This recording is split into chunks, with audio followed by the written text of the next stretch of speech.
আসসালামু আলাইকুম ওরহমতুল্লাহ।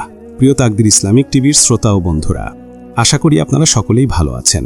তাকদির ইসলামিক টিভির পরিবেশনায় আজকের গল্প অবরুদ্ধ নিশীথ। আর আমি আছি আপনাদের সাথে মোহাম্মদ আলী। গল্পটি লিখেছেন তেজস্মিতা মুর্তজা। ভিডিও এডিটিং করেছেন জে.আর. জাহিদ। তো চলুন দেরি না করে গল্পে ফিরি। আজকের গল্প অবরুদ্ধ নিশীথ। ব্যাক ক্যামেরা অন করে কবিরের দিকে ধরল। হঠাৎই একটা বোঝাই ট্রাক সামনে এসে পড়ল ওদের গাড়ির। গাড়ি চালানোর সময় এই মজা বোধহয় কাল হয়ে উঠল ওদের। কবির প্রথমত নিয়ন্ত্রণ হারালো, দ্রুত স্টিয়ারিং ঘোরালো গাড়ি এক সাইডে নেবার জন্য। ততক্ষণে ডান পাশে আরেকটা গাড়ি এসে পড়েছে। ওদিকে সরার জায়গা নেই। ওদের গাড়ি যে পজিশনে রয়েছে তাতে ট্রাক ওদের গাড়িকে পিষে সামনে এগিয়ে যাওয়া ছাড়া উপায় নেই। ওপাশে চাপার জায়গা নেই। কয়েক সেকেন্ড পাশের গাড়িটা আরও স্লো হয়ে ওদের পাশ আটকে চলল মনে হলো। জয় সবসময় খারাপ কিছুর জন্য প্রস্তুত, কবিরও হলো। কিচ্ছু করার নেই আর। ট্রাক ওদের সামনে খুব কাছে প্রায়। আচমকা পাশের গাড়িটা পাশ থেকে দ্রুত এগিয়ে গেল ওদের গাড়ি পার করে। সেদিক দিয়ে ট্রাকটা চলে গেল ওদের বাঁচিয়ে। ট্রাক চলে গেল নাকি কবির নিপুণ হাতে নিয়ন্ত্রণ করে নিল বলা যায় না। সেকেন্ড 20 মধ্যে ঘটে গেছে পুরো ঘটনাটা। জয় গাড়ির জানালা দিয়ে মুখ বাড়িয়ে পেছনে তাকিয়ে দেখল ট্রাকটাকে একবার। এখনও হৃৎপিণ্ড ধরাস ধরাস করছে। জয় তাকে বকল, শালা এত লাফাও কেন? বেশ কিছুক্ষণ পর পেছন থেকে সামনে ঘাড় ফেরালো। কবিরকে প্রশ্ন করল, ট্রাকটা কার জানিস কবির? ঝিরঝিরে বৃষ্টি নেমেছে বাইরে। হামজা এলো রাত 11টার দিকে। দোতলার সিঁড়িতে ছাতা বাঁধিয়ে রেখে ভেতরে ঢুকল। রিমি বসেছিল স্বামীর অপেক্ষায়। দোতলা সদর দরজা দিয়ে ঢুকতেই একপাশে ডাইনিং রুম, তার আরেক বিভাজনে বসার ঘর। রিমি উঠে এগিয়ে গেল স্বামীর দিকে। হামজার হাত থেকে ওয়ালেট, ফোন এবং ভেজা হাতঘড়িটা নিয়ে জিজ্ঞেস করল, এত দেরি হলো কেন? হাতে কি হয়েছে আপনার?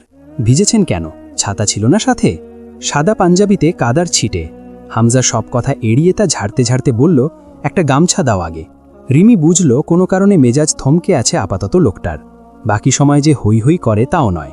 গামছায় মাথা মুছতে মুছতে তরুকে ডাকল হামজা। তরু, এদিকে আয়। তরু বেরিয়ে এলো। কি হয়েছে বড় ভাই? তুলিকে ডাক। হাত মুখ ধুয়ে পাঞ্জাবির বোতাম খুলতে খুলতে এগিয়ে গেল টেবিলের দিকে। রিমি রান্নাঘরে ছুটল। তরু ফিরে এসে আস্তে করে বলল, ভাই, আপু আসতে চাইছে না, খাবে না, তুই খেতে বস। শাহানা এসে রিমিকে ভাতের পাত্র আনতে ইশারা করে বসলেন হামজার পাশে। বললেন, ওই বাদর ফিরবে না? কত রাত হলো, বাড়ি ফেরে কখন সে? হামজা গামছায় মাথা মুছতে মুছতে বলল, যখন ফেরে প্রতিদিন তখনই ফিরবে, আপনি বসুন। তা কেন ফিরবে? তুই শাসন করার বদলে আশকারা দিয়েই দিন দিন বেড়া বানাইছিস ওরে। নির্বাচনের ঝামেলা এগিয়ে আসছে, এখন একটু ব্যস্তই থাকবে। এই নিয়ে ঘ্যান ঘ্যান করার কি আছে? জয় ছোট বাচ্চা না আম্মা, ওকে নিয়ে টেনশন করতে হবে কেন? আপনি বসুন। শরীর ভালো আপনার? ভালো। ভাত তুলে দিলেন শাহানা হামজার প্লেটে। একটু নিচু স্বরে জিজ্ঞেস করলেন, নির্বাচন আসতেছে বুঝলাম, তোরা কি করতেছিস কিছুই মাথায় ঢুকতেছে না আমার। তোর বাপটা আবার আসবে কখন? প্লেটে হাত নাড়তে নাড়তে বলল হামজা, মাথায় না ঢুকে যদি ভালো থাকা যায় তাহলে আর ঢুকানোর চেষ্টা করবেন না। লবণ দিন। বাবা থানায় গেছে, চলে আসবে। গেছে বুঝলাম, আসবে কখন? আপনাকে খেয়ে নিতে বললাম, ওষুধ খাবেন খেয়ে। হঠাৎ চমকে উঠলেন শাহানা। থানায়? আবার থানায়? মাইয়া মরল তো মরল, আমার বাড়ির মানুষগুলারে ফ্যাসাদে ফেলে রেখে গেল। হামজা বিরক্ত হয়ে তাকালো। আহ আম্মা, এই আলাপ কেন? বাবা যদি থানা কাচারি না ঘুরবে তো মেম্বার হয়েছে কেন? জনগণের সমস্যা এগিয়ে যাওয়া বাবার কাজ, কাজ করছে সে। থানায় গেলেই তো আর গ্রেফতার হয়ে যাবে না। আর গ্রেফতার হবেই বা কেন? এরপর গলা উঁচিয়ে রিমিকে ডাকলো। রিমি। রিমি লেবু কেটে এনে দাঁড়ালো। হামজার প্লেটে দুটো শশা ও লেবুর টুকরো তুলে দিল। হামজার ভেজা চুলে আঁচল নেড়ে চুল মুছে দিল। পাঞ্জাবির কলারটাও ভেজা। রিমি তা গুটিয়ে দিয়ে গিন্নির মতো চেয়ারের পাশে দাঁড়িয়ে রইল। অসময়ের বৃষ্টিপাত। শীত চলে আসার পর বৃষ্টি নেমেছে আজ প্রকৃতিতে। আরও একটা ডিম তুলে দিলেন শাহানা ছেলের পাতে। হামজা ডিম খুব পছন্দ। মাঝে মধ্যেই প্রেশার হাই হয়ে যায় এই বয়সেই, তবু কোনো কিছুতে মান্নি করতে দেখা যায় না তাকে। হামজা খেতে খেতে রিমিকে বলল, খেয়ে নাও, সবাইকে আলাদা আলাদা করে বলতে হবে। তরু বারবার পানি খাচ্ছিল। হামজা বলল, এত ছটফট করছিস কেন? আরাম করে খা। তুলি আপু আসছে না বড় ভাই? আচ্ছা তুই খা। শাহানা বললেন, রিমি তুমি খাইতে বসো, তুলিকে জয় এসে খাওয়াবে নে। রিমি খেতে বসল না। এখন খেতে বসলে চলবে না।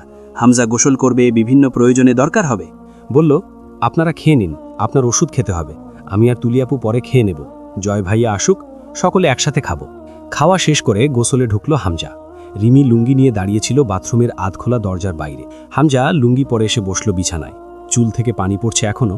প্রতিদিন রাত দুপুরে গোসল করার প্রয়োজনীয়তাটা কি? ঠান্ডা লাগে না এই লোকের নাকি? বোঝে না রিমি। তামাটে গায়ের রঙে পুরু চামড়ার হৃষ্টদেহী পুরুষটিকে দেখল চেয়ে ক্ষণকাল রিমি। কোনোদিন ভালোভাবে মাথা মুছে আসে না, পরে রিমির মুছিয়ে দিতে হয়। শুকনো তোয়ালে এনে মাথাটা ভালো করে মুছতে মুছতে বলল রিমি, একটু যত্ন নিলে কি হয় নিজের? এত উদাসীন কেন আপনি? অত যত্ন করার কি, তুমি আছো তো করতে, বিয়ে করা তো একটু ফায়দা হোক। কড়া চোখে তাকালো রিমি। হামজা কপালের ওপর টোকা মারল একটা। রিমি বলল, হাত কেটেছে কি করে এখনও কিন্তু বলেননি। আবারও বলছি, নিজের খেয়াল রাখবেন। হাতটা টেনে ধরে কোলে বসালো রিমিকে হামজা। শাড়ির লুটিয়ে পড়ে থাকা আঁচল কাঁধে তুলে দিয়ে পেট সহ কোমর জড়িয়ে ধরল। কপর চিবিয়ে বলল, আমি যদি আমার যত্ন নেব তাহলে তোমাকে তুলে এনেছি কেন? রিমি মাথাটা নুইয়ে নিল। গম্ভীর হলো হামজার মুখ। এক হাত রিমির কোমর থেকে সরিয়ে ফোন তুলে কাউকে কল করল। রিমি উঠে দাঁড়ালো হামজার হাত ছাড়িয়ে। ভেজা মাথায় আরও দু একবার হাত বুলিয়ে স্যাভলন আর তুলা এনে বসলো হামজার পাশে। হামজা ফোনটা বিছানায় ছুড়ে দিল বিরক্ত হয়ে। রিমি তার হাতের ক্ষতটা পরিষ্কার করতে করতে বলল, দেবর মশাই কল ধরছে না তাই তো? আশাই বা রাখেন কেন? তার ফোন এখন কোথাও পড়ে আছে, সে হয়তো ফোন থেকে দূরে কোনো বিছানায় পড়ে আছে কারো সাথে। হামজা ভ্রু কুচকে তাকালো। পুচকে মানুষ খুব বুঝতে শিখেছ এ বাড়ির ছেলেকে? এ বাড়ি ও বাড়ি কি, ছোট থেকে এসব দেখে বড় হয়েছি, না বুঝলেও বুঝতে হয়েছে কে কি করছে কখন, কার স্বভাব কি। বিশেষ করে রাজনীতিবিদ আর নেতাদের চরিত্র ভালো হতে নেই বলেই জানি, তাই নাকি? তো আমার ব্যাপারে কি খেয়াল তোমার? আমি কেমন তুমি ছাড়াও? হামজার হাতের ক্ষততে খামচে ধরল রিমি। জানে মেরে ফেলবো একদম, চেনেন তো আমার বাপ ভাইদের, কেটে ছিঁড়ে খাওয়াবো তাদের দিয়ে। হামজা হেসে ফেলল, হাতের দিকে তাকালো। যেই ক্ষততে মলম লাগাচ্ছিল এতক্ষণ সযত্নে, সেখানে খামচে ধরে আছে, রক্ত বের হচ্ছে নখের আঁচড়ে। হামজা কিচ্ছু বলল না, তার চোখে দুষ্টু হাসি খেলা করছে। তা খেয়াল করে দাঁত খিচে জিদের সাথে বলে উঠল রিমি, আর জয় ভাইয়ার ব্যাপারে খুব ভালোই জানি। রিমি জানে হামজা জয়ের ব্যাপারে খারাপ কথা সহ্য করতে পারে না, কাজ হলো ওর কথায়। হামজার মুখের হাসি মিলিয়ে গেল। অন্য কোথাও থাকতে পারে, কোনো বিপদও হতে পারে। তার আর কি বিপদ হবে? সে নিজেই একটা আস্ত বিপদ মানুষের জন্য, বিশেষ করে মেয়ে মানুষের জন্য। জয়ের ব্যাপারে রিমিল এসব তেয়ারছা উক্তি শুনতে ভালো লাগছিল না হামজার। গম্ভীর হলো, তোমার উপর কোনোদিন খারাপ নজর দিয়েছে? না, তা দেয়নি। তাহলে? রিমি তাকালো হামজার কঠিন হয়ে আসা মুখটার দিকে। হাতে অ্যান্টিসেপটিক লাগানো শেষ করে উঠে দাঁড়ালো। হামজা বলল, জয় দুষ্টু, বেপরোয়া, অসভ্য সেসব সত্যি, কিন্তু মিথ্যাবাদী বা বিশ্বাসঘাতক নয়, জানো তো? রিমি কথা বলল না। হামজা হাত ধরে টেনে এনে পাশে বসালো ওকে। এরপর চট করে পা টান করে শুয়ে পড়ল রিমির কোলে মাথা রেখে। চুক বুজে বলল, কথা বলছো না কেন? আমার চেয়ে জয় ভাইয়া বেশি ইম্পর্টেন্ট আপনার কাছে, তা জানি, কিন্তু কেন? হামজা চুপচাপ শুয়ে রয় চোখ বুজে। জবাব না পেয়ে রিমি জিজ্ঞেস করল, হাত কেটেছে কিভাবে? দেওয়ালে ঠেস লেগেছিল। দেওয়ালে ঠেস লাগলে এভাবে কাটে না হাত। ভ্রু উঁচিয়ে তাকালো হামজা। হুঁশিয়ারি করছো আমার সঙ্গে? ইন্টারেস্টিং, তো বলো, দেওয়ালে ঠেস লাগলে কিভাবে কাটে হাত? তা জানি না, তবে মানুষ অথবা লোহা পেটাতে গিয়ে এভাবে হাত কাটে সেটা জানি। কি পেটি এলেন? আমার পেশা দুটোই, পেটানো। হ্যাঁ, নতুন কি? আমি তো ভদ্রলোক নই রিমি। রিমি খানিক মাথা ঝুঁকিয়ে এলো নিচের দিকে। হামজার চাপ দাড়িকে হাত বুলাতে বুলাতে ধীর কণ্ঠে বলল, রিমি, কদিন বাদে আপনি হবেন মেয়র, এরপর মেম্বার অফ পার্লামেন্ট, আমি হব তার ঘরণী। আব্বু বলতো, রাজনীতিবিদের বউদের বড় রাজনীতিবিদ হতে হয়, তবেই না চলবে সংসার। জানেন, আপনার মতো এমন রাক্ষসে লোকের সাথে আব্বু আমার বিয়ে দিতে কোনোভাবেই রাজি ছিল না। আমি বললাম, বিয়ে করলে এই রাবণটাকেই করব। হামজা খপ করে রিমির হাতটা ধরে ফেলল, আরও শক্ত করে কোল চেপে শুয়ে বলল, কেন? তোমার মতো পুচকে রাবণকে বিয়ে করতে চাইল কেন? ভয় করল না তোমার যদি খেয়ে ফেলি? নিঃশব্দে হাসল রিমি। হামজা একেবারে পেঁচিয়ে ধরে ফেলার আগেই এক লাফে গা ঝেড়ে উঠে সরে দাঁড়ালো। হামজা আজ শোয়া হয়ে বসে বলল, রিমি, দরজা আটকে দিয়ে এসো। পারবো না। হামজা একটা মোটা বই তুলে নিল হাতে। এখন অভ্যাসবশত চশমা চোখে এঁটে ভারী বইখানা পড়তে বসার কথা, তা না করে ধমক দিল, আমি উঠে গিয়ে ধরলে কাল সকালে তোমার খবর আমাদের সময় পত্রিকায় বের হবে। টলারেট করতে পারবে না কিন্তু। অবাধ্যতা পছন্দ না আমার। ছি, কি মুখের ভাষা! আমি আপনার পার্টির মেম্বার না, বউ আপনার। আপনার পছন্দ অপছন্দ আমার কাছে চলবে না। হামজা বই রেখে ফোন হাতে নিয়ে বালিশ খাড়া করে তাতে পিঠ হালান দিয়ে বসল। কল কানে ধরে রিমির উদ্দেশ্যে বলল, পালাতে পারবে নাকি? ওপাশ থেকে কল রিসিভ করল জয়। হ্যাঁ সাহেব, কোথায় তুই? রাত বাজে 9টা, দেরি হবে আসতে। ক্লাবে আছি। ক্লাবে কি করছিস? ক্যারাম খেলছি। ঢক ঢক করে গিলছে কে? আমার নাম জয়, ভদ্রনাম জয় আমির। জেনে আনন্দিত ও উপকৃত হলাম। সাহেব, আপনি বাসায় গেলেন কখন? মামা এসেছে বাসায়? রিমি এসে কাছে দাঁড়াতেই এক হেঁচকা টান দিয়ে ফেলে দিল বিছানায় ওকে। দাড়ি গোফের মুখটা গলায় ঠেকালো। এক হাতে রিমিকে শক্ত করে বিছানার সাথে চেপে ধরে রেখে অপর হাতে ফোন কানে ধরে বলল, আসেনি এখনো, তাড়াতাড়ি বাড়ি আয়। দুপুরের পর পৌরসভায় কাজ ছিল, যাসনি? আমার হাতে থাপ্পড় খাসনি বহুদিন। ঘণ্টাখানেকের মধ্যে বাড়িতে পা পড়ে জানো, নয়তো থ্যাপড়ে তেরামি সোজা করে দেব। কলটা কেটে দিল জয়। হামজা রিমির দিকে তাকিয়ে বলল, স্বামীর খেদমতে গাফলতি করতে নেই জানো না? এই অবাধ্যতা মেনে নেব না আমি। রিমি হামজার খোলা পিঠ খামচি ধরল। জয়কে এত প্রশ্রয় কেন দেন আপনি? ওকে খারাপ করার পিছনে শতভাগ হাত আপনার রয়েছে। এটা কি ওর ভালো চাওয়া নাকি ওকে ধ্বংস করা? হামজা রিমির ঠোঁটের এক কিনারে আলতো একটা চুমু খেয়ে বলল, ধ্বংস আর সৃষ্টির মাঝে যে দেওয়ালটা, তা খুব মসৃণ রিমি। বলতে পারো মুদ্রার এপিটোপিট। পদার্থ একই, শুধু পাশ বিপরীত। জয় স্বাধীন চেতা ছেলে। ও জীবনকে যেভাবে এনজয় করতে চাইছে, আমি ওকে সেভাবে চলতে বলিনি। ও যা করে শুধু বাধা দিতে ইচ্ছে হয় না ওর কোনো কিছুতে। দেখো না, ও যখন শব্দ করে হাসে, দেখতে আর শুনতে কি চমৎকার লাগে। তার চেয়েও বড় কথা, দিন শেষে আমি শুদ্ধ নই। সকাল 7টা বাজলো অন্তর ঘুম থেকে উঠতে। ফাইনাল এক্সাম কাছে এগিয়ে আসছে, রাত জেগে পড়তে হয়। মাঝে মধ্যেই অন্তর ইচ্ছে করে এক রাতে যদি অনার্সের এই 4 বছর শেষ হয়ে যেত আর সে আইন বিভাগে ভর্তি হয়ে যেত স্নাতক করতে, তার কিছুদিন পর উকিলের ওই সাদা কালো পোশাকটা গায়ে চড়াতে পারত। দ্রুত অজু করে এসে ফজরের নামাজে বসল। আম্মা উঠেছে, রান্নাঘর থেকে ঠুকঠাক আওয়াজ আসছে। বারান্দায় গিয়ে দাঁড়ালো। বড় বড় কচুরিপানা জন্মেছে পুকুরে। আজ আর ডাহুক পাখির দেখা পেল না। গ্রিল ধরে দাঁড়ালো। মাথায় সারাটা প্যাচ কাটে আজকাল। সকাল থেকে শুরু হয় আর গভীর রাতেও শেষ হবার নাম নেয় না। আব্বুর কাছে গতরাতে জিজ্ঞেস করেছিল অন্তু হামজা পাটোয়ারির ব্যাপারে। হামজা ভার্সিটির ছাত্রলীগ সংগঠন নেতাকর্মী। তার অনেক উন্নয়নমূলক কাজের নজির আছে জেলায়। তার বাপের কাউন্সিলর হওয়ার পিছনে তার বিশেষত্ব রয়েছে। তার বাপকে কেউ ভোট দিত না কোনো কালে। তার বদৌলতে ভোট পেয়ে কাউন্সিলর হয়েছেন হুমায়ুন পাটোয়ারি। হামজা চতুর আর বাহ্যিক নিখুঁত চলনের এক তরুণ রাজনীতিবিদ। সমাজের নিম্ন শ্রেণীর মানুষের কাছে তার নাম ভগবানের মতোই। তারা জপে বেলায় বেলায়। আবার তরুণদের কাছেও বেশ সমাদৃত। তবুও কোথাও যেন ঘাপলা রয়ে গেছে তার মাঝে। ক্ষমতার নেশার পিছনে খুব ক্ষিপ্র গতিতে ছুটছে হামজা। এবার বাবাকে কাউন্সিলর পদ থেকে সরিয়েছে। চাইলে হুমায়ুন পাটোয়ারি আবারও কাউন্সিলর এবং নিজে মেয়র হতে পারত। জেলার 2 সমাজসেবক নেতাকর্মী পাটোয়ারি পরিবারেই থাকত। তা করেনি হামজা। এখানেই হামজাকে চতুর আর ক্ষুরোধার এক রাজনীতিবিদ বলার সুযোগটা আসে। সে যা নাম কামিয়েছে জনসাধারণের কাছে, তা থেকে অনায়াসে বাপ ছেলে পদপ্রার্থী হলে জিতে যেত দুজনেই। কিন্তু সে এখানে মানুষের মাঝে একটা কৃতজ্ঞতা বোধের জায়গা রেখেছে যে হামজার সুযোগ এবং ক্ষমতা থাকতেও তা কাজে লাগিয়ে পদ নেয়নি, বরং সে শুধুই সমাজসেবকের ভূমিকায় অধিষ্ঠিত হতে চায়। কথাগুলো শুনে অন্তুর মনে হলো, নিঃসন্দেহে হামজা রাজনীতিবিদ হিসেবে চরম ধূর্ত চালচলন সম্পন্ন। তাহলে মানুষ হিসেবে কেমন? এটাও নিশ্চিত প্রায়, হামজা জিতে যাবে এবার। অন্তু আব্বুকে জিজ্ঞেস করল, এরপর সরাসরি সংসদ নির্বাচন করবে তাই তো? আমজাদ সাহেব হাসলেন, তাই তো করার কথা। মশারি টাঙিয়ে দিয়াই তো আমার ঘরে। প্রেশারের ওষুধ খেয়েছি, ঘুম আসছে। সে এতদিন যে দৃষ্টিকোণ থেকে দেখেছে, সেখানে মনে হয়েছিল ওই পরিবারকে তার মতোই সবাই ঘৃণা করে।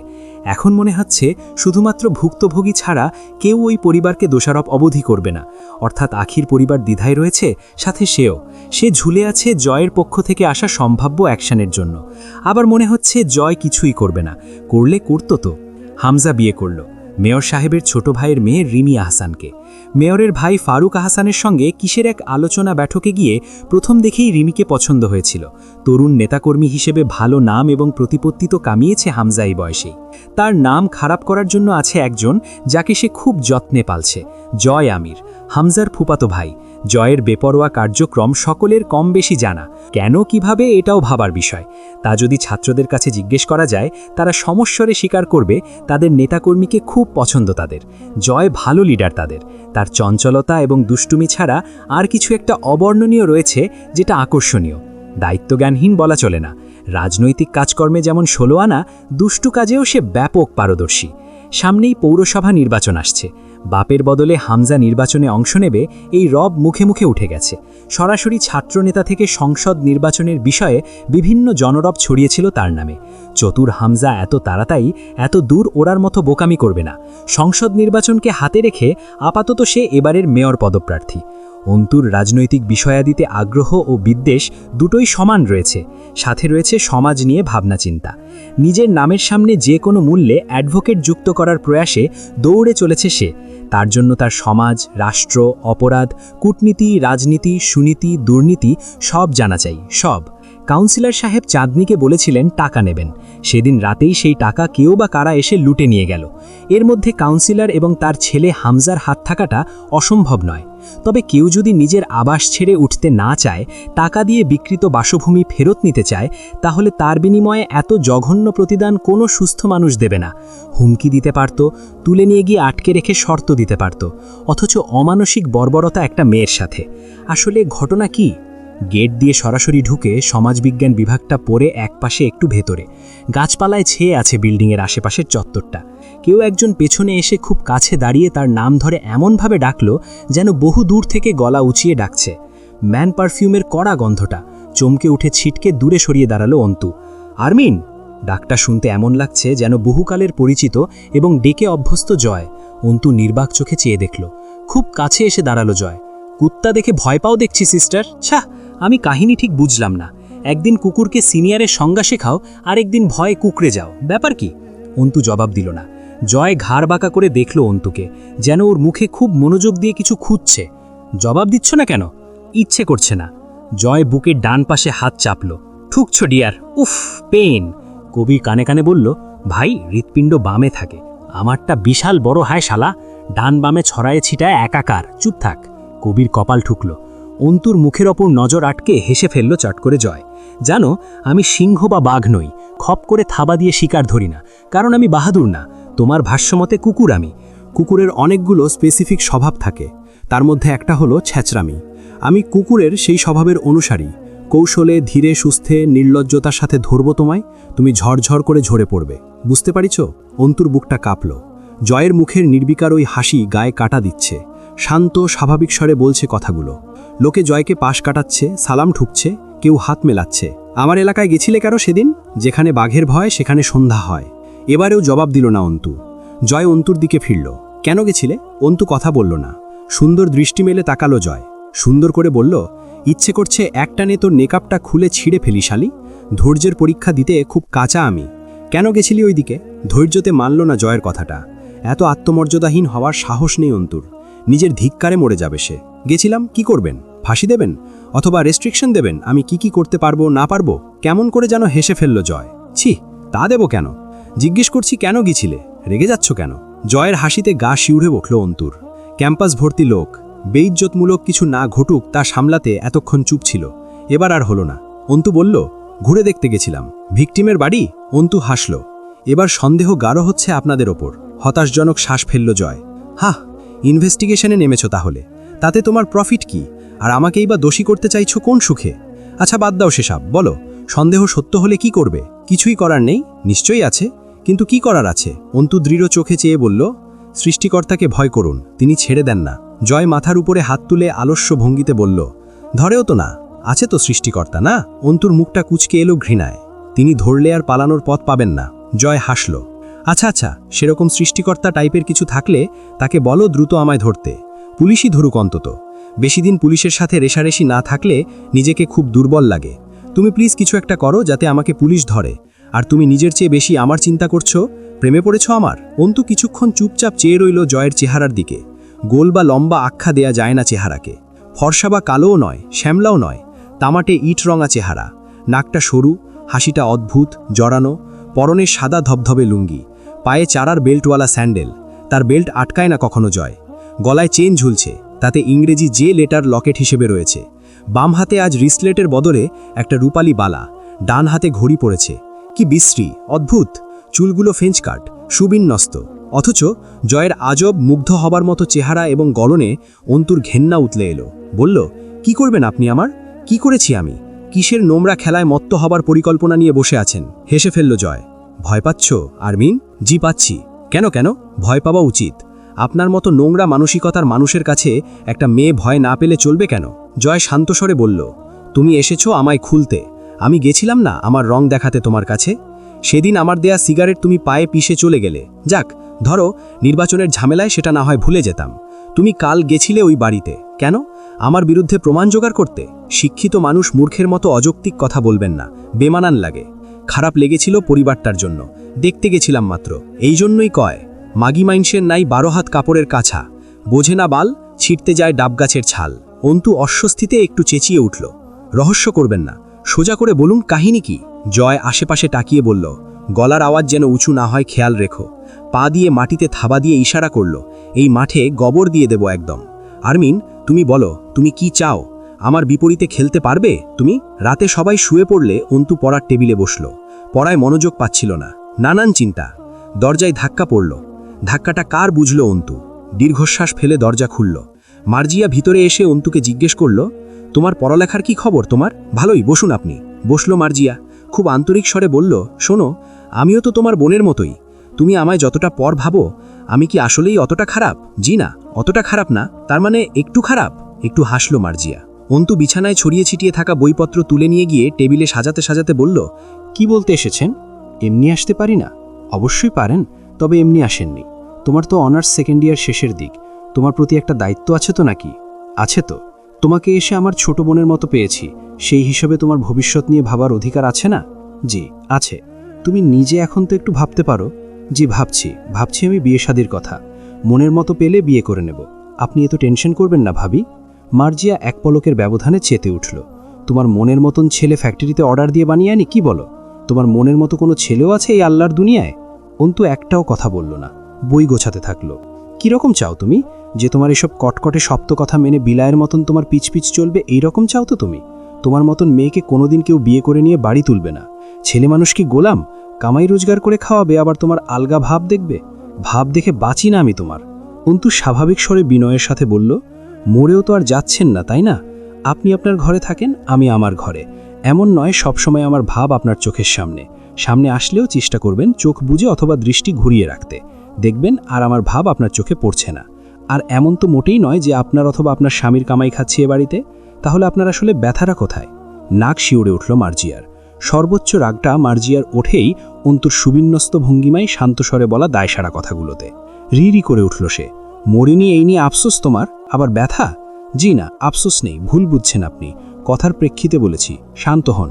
রাত অনেক চেঁচালে লোকে খারাপ বলবে। এই ব্যথা কি? হ্যাঁ, তোমার মুখে জুতা মারা উচিত। আজ কয়দিন আমার শরীরটাও ভালো যাচ্ছে না, আবার কিছু করে আসছো কবিরাজের কাছে আমার জন্য নিশ্চয়ই, যাতে তাড়াতাড়ি মরি, এইটাই তো বোঝাইলা তোমার কথার মাধ্যমে। আপনার আমাকে সমস্যাটা কি?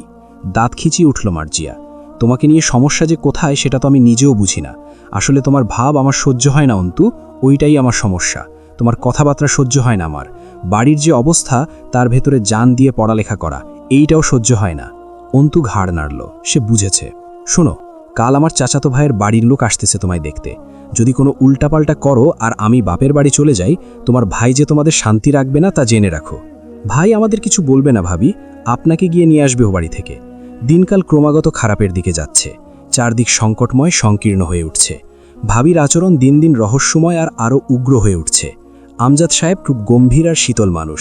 শিক্ষিত মানুষটার ব্যক্তিত্ব প্রখর, তাতে দাগ না লাগাতে তিনি সব করবেন। অন্তু কথা বলে, অথচ আমজাদ সাহেবের নীরবতার মাঝেই যেন যত তেজ নিহিত। আজ আব্বুর কাছে একজন পাওনাদার এসে বসে থেকে গেছে ঘণ্টাখানেক। আব্বু লোকটাকে বেশ তোষামত করছিল, যেটা আব্বুর আত্মমর্যাদার খেলাফি অনেকটাই।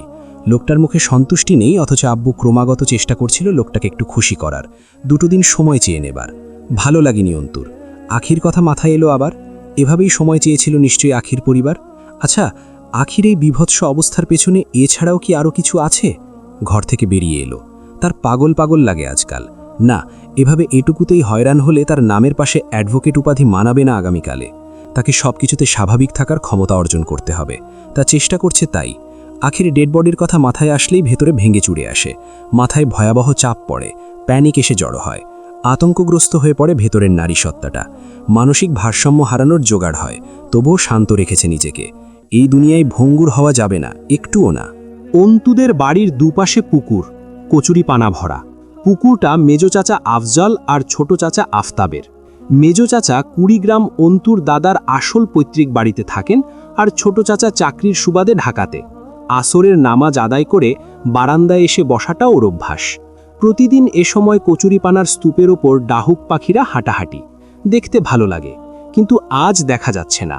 তরতর করে ঘুরে বেড়ায় ডাহুকগুলো। আগে অন্তিক এসে ফাঁদ পাতার পরিকল্পনা আঁটত পাখিগুলো ধরার জন্য। মারামারি লেগে যেত অন্তুর সাথে। অন্তুর কথা, প্রাণী হত্যা মহাপাপ, আর প্রাণী যদি পাখি হয় তার শিকার করা ডাবল মহাপাপ। সে কোনোদিন অন্তিককে পাখি ধরতে দেয়নি। আজ ভাবির চাচাতো ভাইয়ের বাড়ি থেকে দেখতে আসার কথা ছিল, আসেনি। আমজাদ সাহেব 2 দিন পর আসতে বলেছেন। আখির কথা মনে পড়ল। আজ 2 দিন হলো, খুব জানতে ইচ্ছে করে জয় আগে ভার্সিটির মেয়েগুলোর সাথে কি করেছে। বিরক্ত হয়ে উঠল অন্তু নিজের ভাবনার ওপর। ঘুরে ফিরেই এই ঘ্যাচালে মন চলে যায়। বাড়িতে নীরব অশান্তি চলছে। দিনাজপুর জিলা স্কুলের মাস্টার ছিলেন আমজাদ সাহেব। দিনকাল চলেছে কোনো মতো, কিন্তু অন্তু বড় হয়েছে, অন্তিক বড় হয়েছে। সেই অবস্থায় বাড়ি না করলে নয়। বাবা হিসেবে শিক্ষা ও সাধ্যমতো যোগ্যতা ছাড়া বিশেষ কিছু দিতে পারেননি। অন্তিক যদিও বা জিদ ও ঝামেলা করত, অন্তু সেটুকুও করেনি কোনোদিন ছোটবেলা থেকে। আব্বু শখ করে কষ্ট করে কিছু দিতে চাইলে হাসি মুখে তার বলার অভ্যাস, লাগবে না আব্বু, এই জিনিস আমার পছন্দই না, আর প্রয়োজন তো নাই। সেক্ষেত্রে বাপ হিসেবে আমজাদ সাহেবের কর্তব্য নয় কি সন্তানকে অন্তত একটা উপযুক্ত বাসস্থান দেয়া? শেষ পর্যন্ত এই তো বছর 2 আগে ধার দেনা করে এবং কিছু গুছানো টাকা দিয়ে 2 তলার কাঠামো তুললেন। 1 তলার ছাদ হতে হতে টাকার সংকট পড়ল। পুরনো বাড়ি ভাঙার ফলে থাকার জায়গার সংকট হলো। সেই অবস্থায় বাড়ির 1 তলা অন্তত ঠিক করা ফরজ হয়ে দাঁড়ালো। এতে আরও অনেকটা ঋণ হয়ে গেল। অন্তু জানত না আব্বু শেষ পর্যন্ত বাড়ির কাজ দ্রুত সারতে সুদ সহ টাকা ধার নিয়েছে, যার সুদ আসল মিলে এখন জানের ওপরে। অন্তুর দাদার 2টো বাড়ি কুড়িগ্রাম আবাস ছিল, দিনাজপুরে পড়ে থাকা জায়গা। আমজাদ সাহেব চাকরির সুবাদে এখানেই স্থায়ী হলেন। কিন্তু এ সময় দেনার দায় থেকে মুক্ত হতে তিনি কুড়িগ্রামের জায়গা বিক্রির বায়নানামার অগ্রিম টাকা নিয়ে ফেলেছিলেন। এছাড়া আর উপায় ছিল না। পাওনাদারেরা ঘাড়ের ওপর উঠে আছে, সাথে দিন যত যাচ্ছে সুদের পরিমাণ সমান্তরাল হারে বাড়ছে। বিপত্তি বাঁধল মেজো চাচাকে নিয়ে। ভদ্রলোক সেখানে বিশাল খামারের মালিক। খামার আমজাদ সাহেবের জায়গার অর্ধেকটা অবধি চলে এসেছে। ক্রেতালোকটা ততদিন রেজিস্ট্রিতে যাবেন না যতদিন জমি পরিষ্কার ঝামেলামুক্ত না হয়। এটাই স্বাভাবিক। কোনো ক্রেতাই টাকা পয়সা খরচা করে ভেজাল জমি কিনতে আসবেন না। মেজো চাচা আমজাদ সাহেবকে জমি দিতে রাজি নন। তিনি বলেছেন, আমজাদ এখানে থাকে না, জমির দেখভাল করে না, তাছাড়া ও তো দিনাজপুর একটা জমি পেয়ে সেখানে বাড়ি করে বসবাস করছে, তাহলে এখানে আবার কিসের জমি পাও না? কোনো জমি পাবে না ও এখানে। সেদিন যখন আমজাদ সাহেব গেলেন সেখানে, সালিশ বিচার করে অবশেষে রায় এলো, খামার হবার পরেও আমজাদ সাহেবের জমির যে অর্ধেক খালি পড়ে আছে সেটুকু তিনি পাবেন, বাকিটার আশা ছাড়তে হবে। তাতে রাজি হয়েছেন আফজাল সাহেব। যেটুকুতে ওনার খামার রয়েছে সেটুকু উনি দেবেন না, খালিটুকু নিয়ে আমজাদ জাহান্নামে যাক। তিনি এটাও জানিয়ে দিয়েছেন, এ নিয়ে বেশি ঝামেলা করলে বাকিটুকুও দেবেন না। কথা একটাই, জোর যার মুল্লুক তার। প্রতিদিন পাওনাদারেরা আসছে বাড়িতে। আব্বুর শুকনো মুখ অন্তর সহ্য ক্ষমতার ওপরে। আত্মমর্যাদা সম্পন্ন মানুষটা কেমন মিয়ে যান পাওনাদারদের সম্মুখে। মেজো চাচার দাবি, আমজাদ যেহেতু এখানে থাকে না, ওর এখানকার জমিতে কোনো অধিকার নেই। তিনি নেহাত ভালো মানুষ বলে অর্ধেকটা তাও দিচ্ছেন। এসব শুনে অন্তর রক্ত টকবক করে। আব্বুর মুখের দিকে তাকালে বুকে টান পড়ে। জীবনটা জটিল হচ্ছে দিন দিন। সে জীবনে এমন পাপ তো করেনি যার প্রতিদান স্বরূপ এত কঠোরতা প্রাপ্য। আম্মু চেঁচিয়ে ডাকছে। অন্ত অতিরিক্ত অন্যমনস্ক। বারবার ডেকে তার হুঁশ ফেরাতে হয়। পরে খেয়াল করে আম্মুর কাছে গিয়ে বলল, কি হয়েছে? রাবেয়া রোদে কুমড়ো বড়ি শুকাতে দিয়েছিলেন, তা তুলতে বসেছিলেন। তোর বাপ ডাকতেছে, যা শুনে আয়। তোরে ছাড়া বেহুশ হয় ওই লোক, দূরে থাকিস কেন? ঘরে ঢুকতেই সুরমা আতর মিশ্রিত একটা সুগন্ধ এসে নাকে ঠেকল। আব্বু আসরের নামাজ শেষে জায়নামাজেই তসবিহ গুনছেন। অন্তু এগিয়ে গিয়ে মেঝেতে বসতে গেলে আমজাদ সাহেব বাধা দিলেন। তুই বিছানায় বস, আমি এই বসাতেই মাগরিব পড়ে উঠব। আজ আর মসজিদে যাব না, শরীর খারাপ। অন্তু কথা শুনল না। আব্বু নিচে বসে থাকলে সে কিভাবে পা তুলে বা ঝুলিয়ে বিছানায় বসতে পারে? আব্বুর পাশে পা গুটিয়ে মেঝেতে বসে পড়ে জিজ্ঞেস করল, শরীর ভালো তোমার? ভালোই তো, আমার আর কি হবে, আলহামদুলিল্লাহ। শুদ্ধতম চেহারা, এক থুতনি চাপদাড়িতে হালকা পাক ধরেছে। মেহেদির রং তাতে আভিজাত্য ঢেলেছে। গভীর চোখ, পুরু ঠোঁটের বিশালদেহী মানুষটা, ভারী গম্ভীর কণ্ঠস্বর। এক পা গুটিয়ে বসেছেন, সেই পায়ের নখে কালো দাগ। অন্তু তাতে হাত বুলিয়ে বলল, কোথাও ব্যথা পেয়েছিলে? রক্ত জমেছে মনে হচ্ছে নখে। আমজাদ সাহেব অন্তুর হাতখানা পা থেকে হাতে তুলে নিয়ে বললেন, ব্যথা পাওয়ার কথা মনে পড়ছে না, তবে ওখানে একটু ব্যথা আছে। বাড়িতে কিছু হয়েছে রে অন্তু? অন্তু বাচ্চাদের মতো হাসল। সব ঠিকঠাক। কি হওয়ার কথা ভাবছ?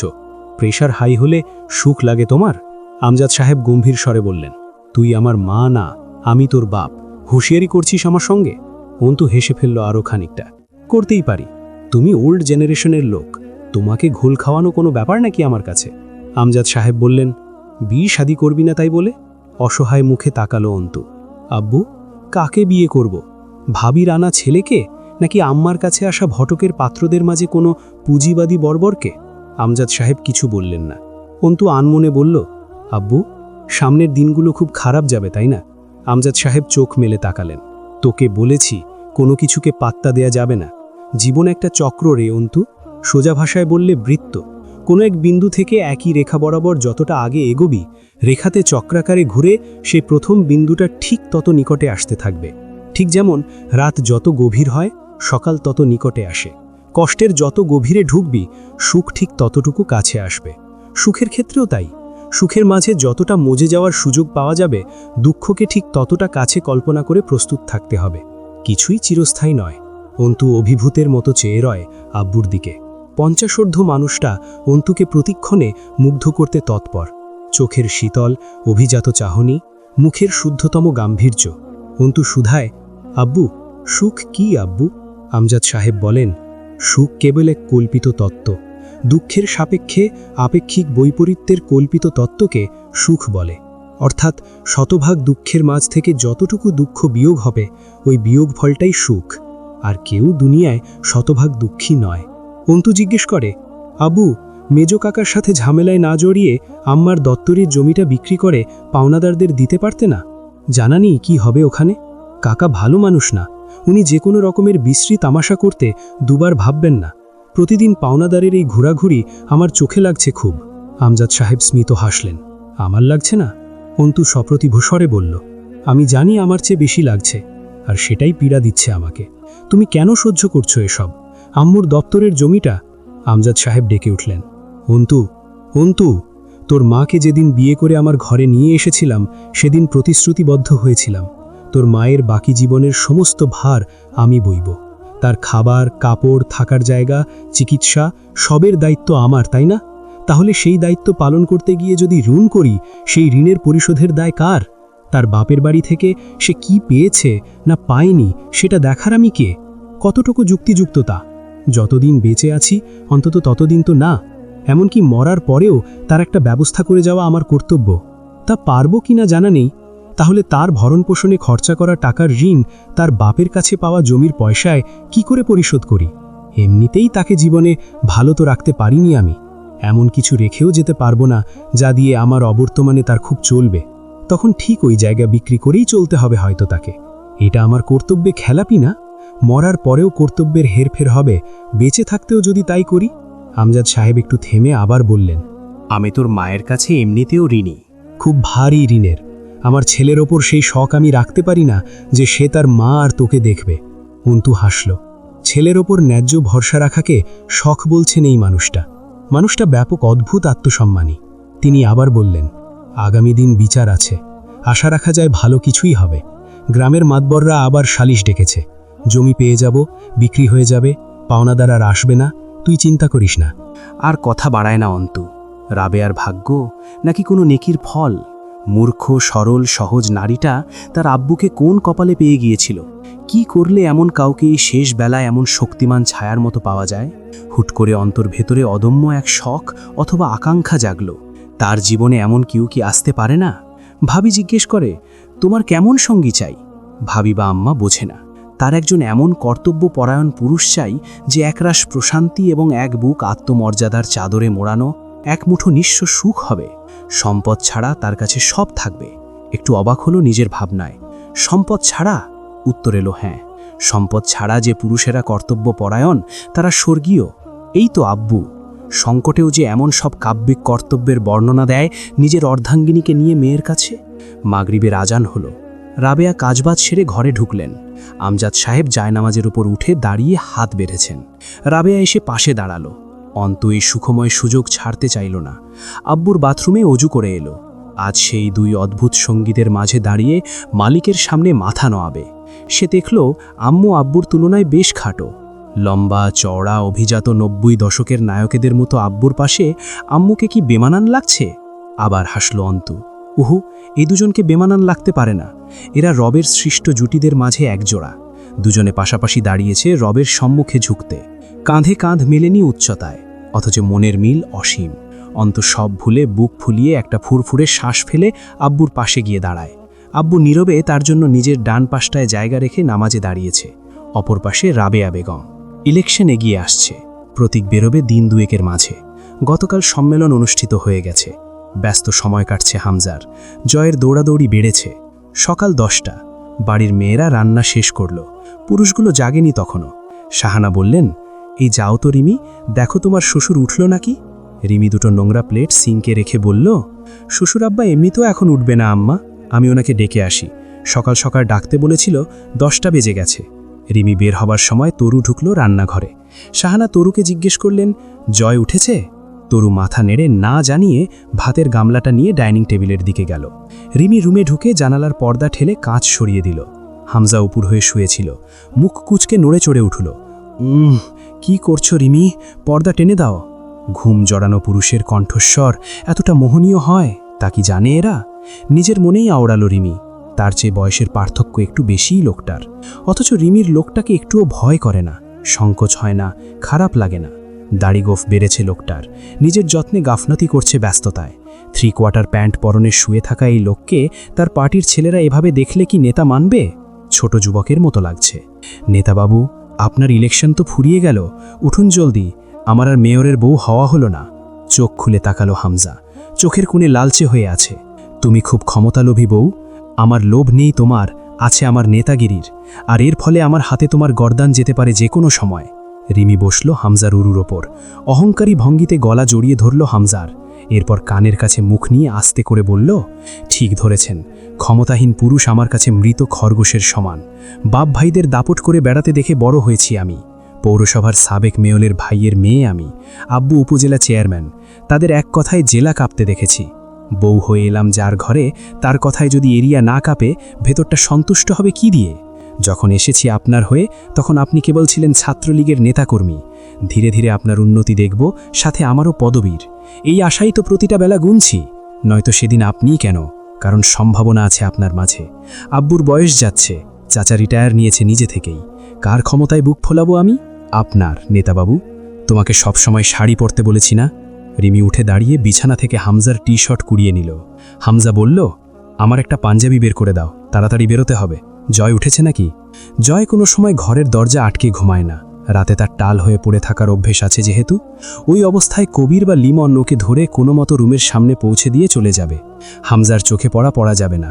তরু ঢুকল, রুমটা অন্ধকার হয়ে আছে, না ডেকে আগেই আলো জ্বালালে এখনই উঠে থাপ্পড় মারতে পারে একটা। লুঙ্গি পরনে, আর শার্টটা পড়ে আছে দরজার ডান পাশে ঝুড়ির ওপর, সেখানে ঝুলছে সেটা। হাতঘড়ি এখনও হাতেই, ওয়ালেট নিশ্চয়ই পকেটে। তরু বিছানার পাশে গিয়ে ঝুটে বসল, আলগোছে হাতঘড়িটা খুলল, পকেট থেকে ওয়ালেট বের করল। নাকে দুর্গন্ধ এসে ঠেকছে জয়ের মুখ থেকে, পুরো ঘরেও একটা ভ্যাপসা গন্ধ ছড়িয়েছে।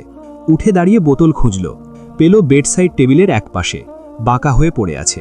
জয় ভাইয়া, শুনছেন? সকাল হয়েছে, ডাকছে আপনাকে হামজা ভাই। জয়! জয় চোখ বুজেই উঠে বসল। 1 কাপ কড়া করে চা বা ব্ল্যাক কফি আন। শালার হ্যাংওভার কাটছেই না। জয় তরুকে কি চোখে দেখে জানা নেই তরুর। সবসময় আদেশ, ধমক, ভয়ের উপর রাখে। জয়ের আচরণ খিটখিটে। তরু বেশ ছোট জয়ের, হামজার খালার মেয়ে তরু। জয় সে হিসেবে তরুর খালার ননদের ছেলে। জয়ের যে দায়িত্বশীল একটা লুকানো আচরণ প্রকাশ পায় তরুর ওপর, সেটা তরু দেখেছে খালি। বিভিন্ন সময়ে বিভিন্ন জায়গা থেকে ঘুরে আসার সময় তরুর জন্য যা চোখে লাগে কিনে আনে, ডেকে হাতে দেয়। মন খারাপ থাকলে কাছে ডাকলে ধমকে জিজ্ঞেস করে, মুখ থুবড়ে আসিস কেন, জামাই মরছে? এবার ঢাকা থেকে ফেরার পথে 2টো তাঁতের শাড়ি এনেছিল সাথে করে। একটা রিমিকে দিয়েছে, আরেকটা তরুর। তরুর ঝুমকো দুল খুব পছন্দের, সাথে 2 জোড়া কালচে রঙা দুলও ছিল। মাথা ব্যথা করলে মাথা টিপে দেয়া থেকে শুরু করে মাঝে মধ্যেই অসুস্থ জয়ের পাশে সারা রাত জেগে সেবা করার দায়িত্বটুকুও তার। কোনোদিন ভুল বসেনি জয়, ভুল হবার আগেই ছিটকে সরিয়ে দিয়েছে তরুকে।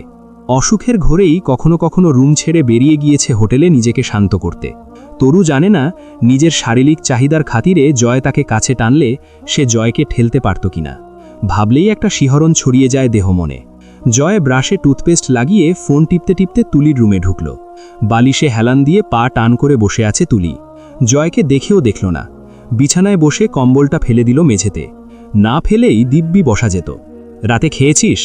তা জেনে তোর কি, এখন যা, কথা বলতে ইচ্ছে করছে না। তুলির গম্ভীর চেহারা। কি আশ্চর্য আশা তোর! তুই বললি আর জয় তা মেনে চলে গেল। ইচ্ছে থাকলেও যাব না, কারণ তুই যাইতে বলতেছিস। এখন তেড়ামি না করে যা তো জয় রুম থেকে, ভাল লাগছে না। আর তো কারো ভাতাবির সাথে ঝামেলা হয় না, রাইট? তোর মতন এমনি ড্যাং ড্যাং করে বাপের বাড়ি এসে ছেঁচাড়ার মতো পড়ে থাকে না তারা? বিছানার ওপর থেকে একটা কুশন তুলে ছুঁড়ে মারল তুলি। আমার বাপের বাড়ি আমি এসেছি, তোর কি? তুইও তো বাপের সম্পত্তি ফেলে এসে মামার বাড়ি পড়ে আছিস ছেঁচাড়ার মতো। হাসল জয়। আমি কি তোর ভাতারের সাথে কামড়াকামড়ি করে অসহায় হয়ে এসে উঠছি? বাপের অগাধ সম্পত্তি পড়ে আছে, তারপরেও তোমার বাপ মা এমনে আমারে পীর ভুজে কেন সিস্টার? আমি মরলে কোন মানেগা করোড়পতি? একটা লাথি মারি তোর ঘাড়ের ওপর, তার আগে বের হ আমার রুম থেকে। মন মেজাজ ভালো নেই এমনি। তোর রুম? এটা তোর রুম কেমনে? সেই কবেই তো তোরে কাল্টি করছে মামা। তুলি করুণ দৃষ্টিতে তাকালো জয়ের দিকে। আমার ভালো লাগছে না জয়, তো আমি কি করব? ক্ষণকাল বাদে তুলির কণ্ঠস্বর কাঁপল। আমার মেয়েকে কোল থেকে কেড়ে রেখে বলে, তুই যেখানে যাবি যা, মা রাখা গিয়ে। আমার মেয়ে যাবে না তোর মতো খাঙ্কির সাথে। আমি সেই বাড়িতে আবার কিভাবে যাব জয়? জয়ের অভিব্যক্তির পরিবর্তন হলো না।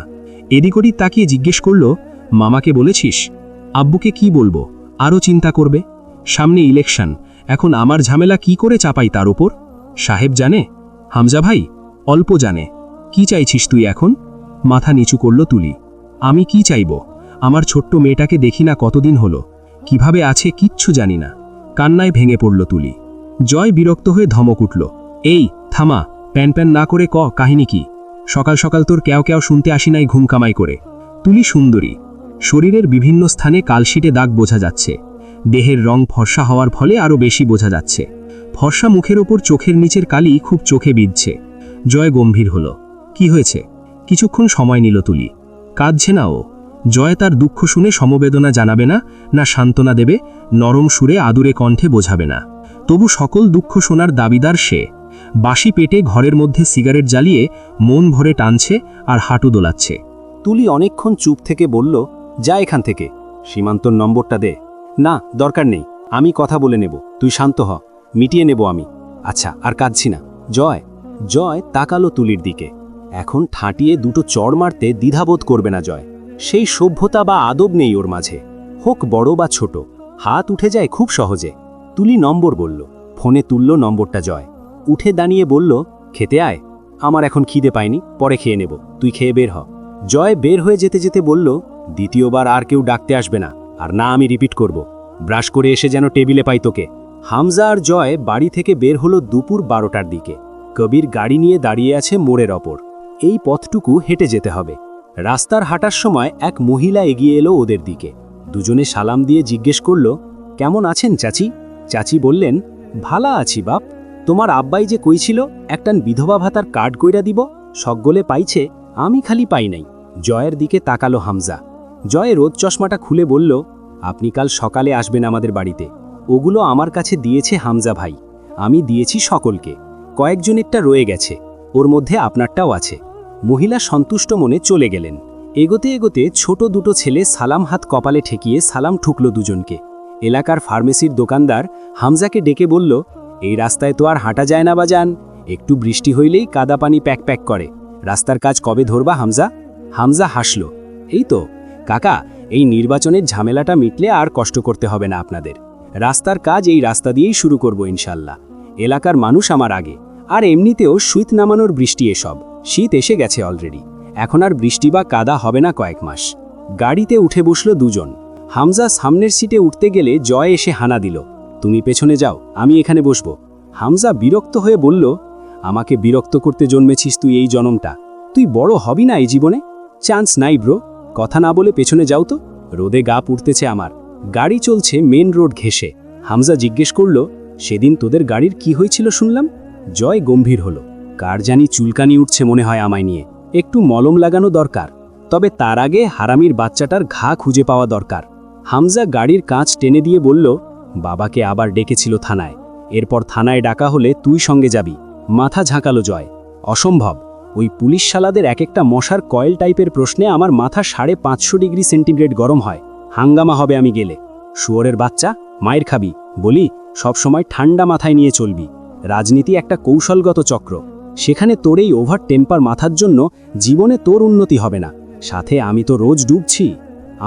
থেমে গিয়ে দাঁত খিঁচল। আমার সামনে আমার বদনাম করতেছো তুমি? চট করে হেসে ফেলল হামজা। আমি তোর পেছনে। কবির হেসে উঠল। সিটে মাথা ঠেকালো জয়। চোখ বুজে জিজ্ঞেস করল, গন্তব্য কোথায় সাহেব? মেয়র সাহেবের বাড়ি যাচ্ছি। জয় দেহটা এলিয়ে দিল সিটে। মাড়ির দাঁতের আগায় জিহ্বা ঘুরিয়ে হেসে মাথা ফেরালো পেছনে। ছেলে বড় হয়েছে ভাই, রাত হলেই ক্ষুধা লেগে যায় শরীরে। তোমরা একটা ব্যবস্থা করছো না? কবির জিহ্বা কামড়ালো। লজ্জা শরম কোন হকারের কাছে বেচে বাদাম খাইছেন ভাই? আপনার কি ব্যবস্থা করবে হামজা ভাই? 12 থালায় খাওয়া লোককে একটা বিয়ে দিলে পোষাদে? বিয়ে করবি তুমি? উহু, লাইফটাকে এখনো চেজ করার আছে। এত সকালে বলি হওয়া ঠিক না। হামজা সিগারেট ধরালো। তুই আসলেই মেয়েবাজি শুরু করেছিস জয়? আমার বিশ্বাস হয় না। কবির হো হো করে হেসে ফেলল হামজার নাটকে। খপ করে হামজার ঠোঁটের ভাঁজ থেকে সিগারেটটা কেড়ে নিজের ঠোঁটের গুজে অস্পষ্ট স্বরে বলল, গুজব সব, আমি একজন ভালো লোক। তরুর ব্যাপারে ভেবেছিস কখনো? হুট করে গাড়ির কাঁচ তুলে এসি অন করে দিল জয়। হামজা তৎক্ষণাৎ একটা থাবড়া মারল জয়ের কাঁধে। মারার আরও বহু প্ল্যান আছে, এভাবে মারলে পাপ বেশি হবে তোর। কেসে উঠল হালকা। জয় বলল, তাই বলে তরুর দিকে নজর গেল তোমার? তুই আগে জানালার কাঁচ নামা, শ্বাস আটকে মরে যাব। ধোয়া জমে গেছে ভেতরে, ঠান্ডাও লাগছে। সিটে মাথা এলিয়ে দিল জয়। মরলে লাভ সবচেয়ে বেশি আমার। এবার মেয়র পদ আমার কনফার্ম। তোমার পাশের জানালা খোলো বাল। কবিরকে বলল, এসি অফ কর। কবির আচমকা ব্রেক কষল।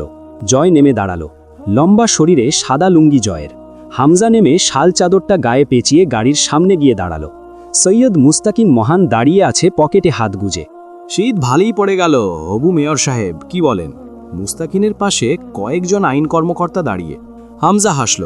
মেয়র সম্বোধন করে কি অপমান করতে চাইছেন নাকি আগাম শুভেচ্ছা বার্তা জানাচ্ছেন, আসলেই বুঝতে চাপ পাচ্ছি। মুস্তাকিন হাসল। হাসি মুখে যখন বলেছি শুভেচ্ছা বার্তায় ধরে নিন। রাস্তায় রাস্তায় পোস্টার সাটার কাজ শুরু হয়ে গেছে। শুভকামনা আপনার জন্য। হাত মেলালো দুজনে। হামজা হাতটা ছাড়িয়ে বুকে রাখল হাসি মুখে। মুস্তাকিন বিনা কাজে শুভেচ্ছা জানাতে তো আর মাঝপথে বয়ে আসেনি। হামজা সাহেব দেখুন, লোকের মুখে যা রটে তাই নাকি ঘটে, যদিও এসব কথার কথা। তবুও লোকের এত জোরালো সন্দেহ কেন আপনাদের উপর? এ ব্যাপারে আগেও কথা হয়েছে, তবুও বারবার আসলে বিষয়টা এসে এখানেই ঠেকে যাচ্ছে। হামজা সোজা হয়ে দাঁড়ালো। দেখুন অফিসার, আপনি কতটা ঠিক বলছেন বা একটু বাড়িয়ে জানি না। লোকের কতটা সন্দেহ আমাদের উপর তা আসলে মেপে দেখার সময় পাইনি ইলেকশনের ঝামেলায়। তবে ততটাও হবে না জানি, যতটা বোঝাতে চেষ্টা করছেন আপনি। লোক টুকটাক ভালোই বাসে আমাকে, রাজনৈতিক দলে যেহেতু আছি। প্রতিদ্বন্দ্বীহীন নই। মূলত যে জমিজমা সংক্রান্ত ব্যাপার ওই পরিবারে ঘটেছিল তার বিচার আমি আর জয় করেছিলাম। সর্বশেষে সময় দিয়েছিলাম কিছুদিন। মানুষ জমি সমস্যায় পড়ে বিক্রি করতেই পারে, ওরা আবার তা ফেরত নিতে চেয়েছিল, কিন্তু সময় পার হয়ে গেছিল। তবু আমি আরও কিছুদিন সময় দিয়েছিলাম। এর মানে এটা কিভাবে হয় যে একটা ছোট্ট 15 বছর বয়সী মেয়ে, যে হয়তো আমার বোনের সমান, তাকে এমন নৃশংসভাবে? মাথা নাড়ল হামজা। যুক্তিতে মেলে আসলে, কিন্তু এখন একটা বড় কাজে হাত লাগিয়েছি। লোকের চোখে এমনিই পড়ে গেছি, যেমন বিপক্ষ দলগুলোর চোখে, তেমন সাধারণ মানুষ একটা ছুতো পেলে ছাড়ছে না। বোঝেন তো, রাজনৈতিক নেতাদের সাধারণ মানুষ কোনো কালেই ভালো চোখে দেখেনি, কারণ তাদের চাহিদা অপূর্ণ রয়ে যায় বহু।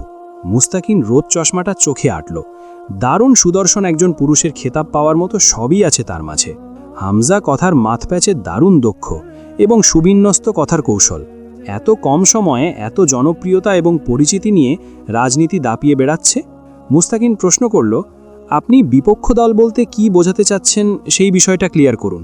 এখানে আপনাদের এভাবে বেশিক্ষণ ধরে রাখা ঠিক হবে না, সাথে আমার নিজেরই গা জ্বলছে। দ্রুত কথা সেরে নি। হামজা বলল, আমার চাচা শ্বশুর মানে সাবেক মেয়র সাহেব, এবার তাকে হারিয়েই আমাকে জিততে হবে। সে কোনো কালেই আমাকে ভালো চোখে দেখেনি, দেখছে না। তা কিসের ভিত্তিতে বলছেন? হামজা হাসল। সেদিন জয়কে ডেকেছিলেন তিনি নিজেই। এরপর হঠাৎই জয়ের গাড়ির সামনে বিপজ্জনকভাবে একটা বোঝাই ট্রাক চলে এসে মেরে দিতে দিতে বাঁচিয়ে চলে গেছে। এটাকে কিভাবে ব্যাখ্যা করব? এসব আমাদের সাথে হতেই থাকে, তবে এটা কাকতালীয় ছিল না অফিসার। আপনাদের গন্তব্য এখন কোথায়? মেয়র সাহেবের সাথেই দেখা করতে যাচ্ছি। মুস্তাকিন হাসল। সেদিনের ঘটতে যাওয়া অ্যাক্সিডেন্টের দায় মেয়র সাহেবকে দিয়েছেন নাকি? সেই হিসেব চুকাতে যাচ্ছেন? হামজা হাসল নিঃশব্দে। তার তলোয়ারের মতো রাজকীয় অভিজাত গোফের সরু প্রান্ত পাক খেয়ে গেল হাসির দমকে। মুস্তাকিন আবার বলল, আচ্ছা, পরে টরে একবার কার্যালয়ে আসুন। এখানে এই রোদে গা পুড়িয়ে কথা জমছে না, অনেক তথ্যের প্রয়োজন। মানছি এখন ব্যস্ত আপনারা, তবে তবু একটু আসুন সময় করে। চলি। হাত মিলিয়ে গাড়িতে ওঠার সময় জয়কে বলল, মুস্তাকিন, গিয়ে আবার মেয়র সাহেবকে খুনটুন করে আসবেন না যেন। জয় নিজস্ব ভঙ্গিমায় ঠোঁট একপেশে হাসি হাসল। আমাদের আগেই আপনিই দেখছি শিওর সেদিনের কাজটা মেয়র করেছে। খাড়া দুপুর, বাংলায় অগ্রহায়ণ মাস পড়ে গেছে, ঠান্ডা গরমের কাটাকাটি চলছে। জয় গাড়ি থেকে নামলো পরে, হামজা বেরিয়ে গেছে ফোন কানে ধরে। সামনে দোতলা দাড়ি। কবির জয়কে জিজ্ঞেস করল, আমি কি যাব ভেতরে? জয় ঘাড় হুড়িয়ে তাকালো। আমার বিয়ের বরযাত্রী হয়ে এসেছিস শালা, আমার সাথে গিয়ে আস্ত মুরগির প্লেটের সামনে বসবি তাড়াহুড়ো করে? হামজা ফোনে কথা সেরে এসে দাঁড়ালো। জয় খ্যাক খ্যাক করে উঠল, তোমার ফোন না ঘণ্টা, বালটা সারাদিন খালি বাজতেই থাকে। ঝন্টু সাহেবের বাড়িতে আলাদা বৈঠকখানা নেই। চাচা শ্বশুরের বাড়ি ছাড়াও মেয়রের বাড়িতে 2 ঘাঘুর যাতায়াত আগে পরেই আছে। বসার রুমে বসেই রাজনৈতিক আলোচনা সারেন মেয়র কামরুজ্জামান ঝন্টু। এখন আর ওনার সাথে ওনার সহকারী নেই। ওরা এসেছেই ভর দুপুরে, অসময়। বাজার করার লোক জানিয়ে গেল, বসুন আপনারা, বাবু আসতেছে।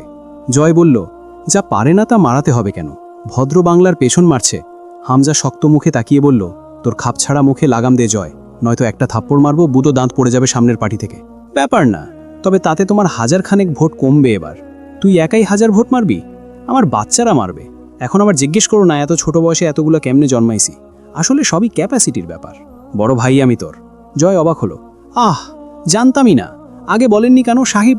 আপনি আমার ভাই অথচ পরিচয়ই ছিল না। এই সুখ আমি সইব কেমনে? ঝন্টু সাহেব নিচে নামলেন। মেয়র সাহেব জিজ্ঞেস করলেন, কি খাবে তোমরা? জয় ফোন থেকে চোখ না তুলে বলল, চা পানি খাওয়ার হলে দুপুরে আসতাম না মেয়র কাকা। দুপুরের ভোজে কি আছে সেটা বলুন। মেয়র সাহেব হাসলেন, খারাপ নেই, পছন্দ হবে তোমাদের। খেলে তো ভালোই, এরকম আন্তরিকভাবে খেতে কয়জন চায়? আলোচনার ক্লাইম্যাক্স ভালো হলে খেয়েই যাব। এখন চা কফি মার্কা সস্তা খাবার রাখুন। মেয়র বললেন, শুরু করো। আপনি বসে যান। আমাদের পরিবার থেকে কেউ মেয়র পদপ্রার্থী হয়ে নির্বাচন করছে এবার, জানেন তো? মেয়র হেসে ফেললেন, কেন, ভয় পাচ্ছ নাকি? আমি বিরোধী দলে থাকলে তোমাদের পরিবারে ভোট পড়বে না? হামজা হাসল, ভয়? ভয় নয়, আমার ছেলেরা আপনার সাথে হাঙ্গামা করবে কাকা। আমি সুষ্ঠু নির্বাচন চাইছি, তাই আপনি বসে গেলে ঝামেলা থেকে বেঁচে গেলেন। প্রফিট আপনার, অ্যাডভাইস আমার। মেয়র বললেন, রাজনীতিতে এতগুলো বছর কাটিয়েছি হাঙ্গামার সাথে পরিচিত না হয়েই। বেশি দিন বরং ঝামেলা না হলেই খুব মিস করি ঝড় ঝামেলাকে। তো এভাবে কি সব প্রার্থীকে হাঙ্গামা থেকে রক্ষা করতে বাড়ি বাড়ি গিয়ে অনুরোধ করে আসবে? তোমার মতো এমন শুভাকাঙ্ক্ষী বিরোধী কয়জনের কপালে জুটেছে রাজনৈতিক জীবনে? অনুরোধ করছি। হাসল হামজা, কাকা, আমি শুধু ছাত্রলীগ করে যে জনতা আর ফেম জুটিয়েছি, আপনি 5 বছর মেয়র থেকে কেন আরও 10 বছর সময় নিলেও তার একাংশ নিজের করতে পারবেন না। আচ্ছা, ক্ষমতাধারী হয়ে গেছো তাহলে, তো সেই হিসেবে এখন তুমি ক্ষমতার জোরে প্রতিদ্বন্দ্বীহীন নির্বাচন করতে চাও? উহু, তাহলে সেই জিতকে জেতা বলা চলবে নাকি? আমি শুধু আপনাকে বসতে বলছি। তুমি বললে আমি বসে গেলাম? ভয় পেয়েছি খুব তোমাকে, জামাই আব্বা। নাটকীয়কা সুরে বললেন মেয়র। স্বাভাবিক স্বরে জবাব দিল হামজা, কিন্তু আমি তো আপনাকে ভয় পেয়ে বসতে বলিনি। ভালোভাবে বুঝে শুনে বসে পড়ুন। বুঝলে আপনি আপনা থেকেই বসে যাবেন অবশ্য। কি বুঝবো আমি? কত কিছুই তো রয়ে গেছে বোঝার। মেয়র সাহেব শান্ত স্বরে বললেন, এমন কি বোঝার রয়েছে যার জন্য নির্দিষ্ট করে শুধু আমাকেই বসে যেতে হবে? এবং সেটা তোমার বলাতে? আমাকে দুর্বল আর নিজেকে বেশি পাওয়ারফুল ভেবো না। ঝড় কিন্তু আগে পাওয়ার হাউসকেই ড্যামেজ করে বাপ। হাসলেন মেয়র সাহেব কথাটা বলে। হামজা হাসি মুখে বলল, আপনি বসে না গেলে বিশাল তামাশা খাড়া হবে কাকা, যেটা এমনিতেও আপনার নির্বাচন ডাউন করবে। মেয়র সাহেব প্রত্যুত্তর করলেন, তামাশা আমরা না করতে শিখেই রাজনীতিতে 28 বছর কাটাইনি, এটা ভুলে যাচ্ছ কেন পাগল ছেলে? তুমি তো সেদিনের ছেলে। যা হোক, বলো কেন বসতে হবে আমাকে? আমি চাইছি তাই, এটুকুই যথেষ্ট। আপনি আমার প্রতিপক্ষ বলে বলছি এমনটা ভাবাটা কেমন উদ্ভট হয়ে যাবে না? নির্বাচন কেমন হওয়া চাই জানেন? 1000 খানেক প্রার্থীর ভিড়ে আমি জিতে বসে থাকবো এমন। ইনফ্যাক্ট আমি আপনাকে নির্বাচন করতে দেব না, ব্যাস, এজন্য আপনি বসে যাবেন। এর চেয়ে বড় কারণ দরকার নেই আর। স্বাভাবিকভাবে জানতে চাইলেন মেয়র সাহেব, না চাওয়ার কারণ? হামজা চুপচাপ কিছুক্ষণ মেঝের দিকে চেয়ে থেকে ঠোঁট কামড়ালো।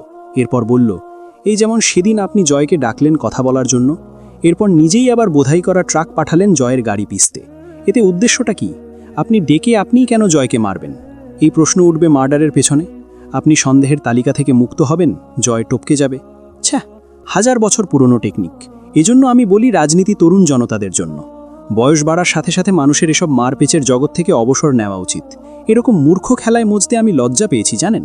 আমার প্রতিপক্ষ এত কাঁচা হলে কি করে চলবে? মেয়র সাহেব শুধু চেয়ে রইলেন হামজার দিকে সুচালো চোখে। হামজা জিজ্ঞেস করল, কেন মারতে চেয়েছেন জয়কে? মেয়র সাহেব চাপা স্বরে বললেন, জয় নিঃসন্দেহে ছাত্রনেতা হিসেবে খুব দায়িত্বশীল ভাইস প্রেসিডেন্ট, অথচ তলে তলে কুকীর্তির অভাব রাখে না সে। তা তো আর অজানা না আমার। তবুও কোনোদিন তোমার গিট্টু খুলতে যায়নি সোসাইটিতে। বাচ্চা মানুষ তুমি, দাপট করে বেড়াও, একাই ঝরে যাবে দিন গেলে। কিন্তু এবার জয় কি করল? একটা মেয়েকে খেয়ে দিয়ে ভোগে পাঠিয়ে দিয়েছে। তা করেছে তাতেও দোষ দিচ্ছি না, পুরুষ মানুষ করতেই পারে। কিন্তু আমার ডাক পড়ল 2 দিন পিবিআই ডিপার্টমেন্টে, বাড়িতে তল্লাশি চলল উল্টে পাল্টে। এ পর্যায়ে মেয়র সাহেব বিক্ষুব্ধ হয়ে উঠলেন। আমার রেপুটেশন খেতে উঠে পড়ে লেগেছ 2 ভাই, আমি তোমাদের জান হজম না করে ছেড়ে দিই কি করে? এখন আবার এসেছো হুমকি দিয়ে লাঠি কেড়ে নিতে। বাচ্চাদের খেলাঘরের মতো বিবেচনা বোধ তোমার নিজেকে কাঁচা খেলোয়াড় মনে হয় না হামজা? আজও ঝন্টু সাহেবের যে চিন্তাধারা এবং শীতল দাপুটে আচরণ, তাতে হামজা খুব মজা পায় বরাবরই। এই লোকের বিরুদ্ধে পলিটিক্যাল ট্রিক্স চালিয়ে মনের মতো বিরোধী মনে হয় এনাকে। হামজা চুপ করে থাকলো কিছুক্ষণ, পরে বলল, জয় এসব করেছে তা কোন ভিত্তিতে বলছেন আপনি? মেয়র পান খাওয়া লালচে দাঁত বের করে ক্যাটক্যাটে হেসে উঠলেন। আবার ভিত্তি খুঁজছে ঠেলে, দেখো কাণ্ড। হামজা জানালো, জয় এসব করেনি, তা না হয় প্রশাসন জানে, তুমি তো জানি জয় করেছে। হামজা জোর দিয়ে বলল, এবার প্রশাসন যা জানে আপনার আমারও তাই জানার, কারণ সত্যিটা তাই। দুনিয়ার সব অপরাধ তো আর জয় একা করতে পারে না, ওরও তো একটা ক্লান্তি আছে অপরাধ করে। কালুও করতে পারে কাজটা, রাজনের লোকেরা করতে পারে। দিনাজপুরে যে একটা শীর্ষ সন্ত্রাস ত্রাসের সাম্রাজ্য গড়ে তাতে বাদশাহী করছে, তা ভুলে যাচ্ছেন আপনি কাকা। মেয়র সাহেব চেয়ে রইলেন কিছুক্ষণ হামজার দুকে। শান্ত শীতল ধূর্ত নেতাকর্মী হামজা, কোনো কিছুতে বিচলিত হবার প্রবণতা দেখা যায় না তার চেহারায়।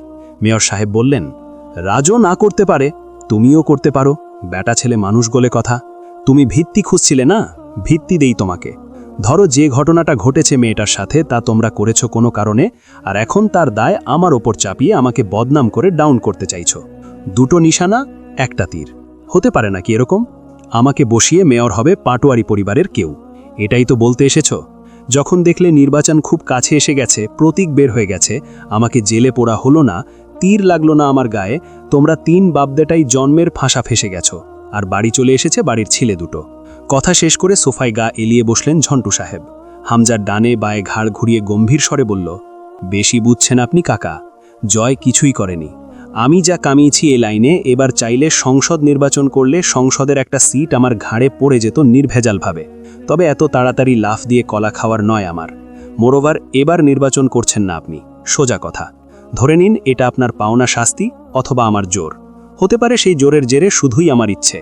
আপনার শাস্তি এই যে প্রতীক বের হবার পরে আপনি নিজে গিয়ে নির্বাচন অফিসে নিজের নামটা কেটে আসবেন লাল কালিতে। ভোট কেন্দ্রে আপনার নাম এবং প্রতীকের কোনো রকম ব্যালট পেপার থাকবে না।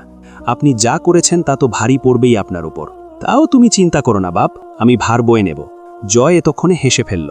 একটু বেশিই ভার কাকা, আপনার শক্তিতে নাও কুলাতে পারে।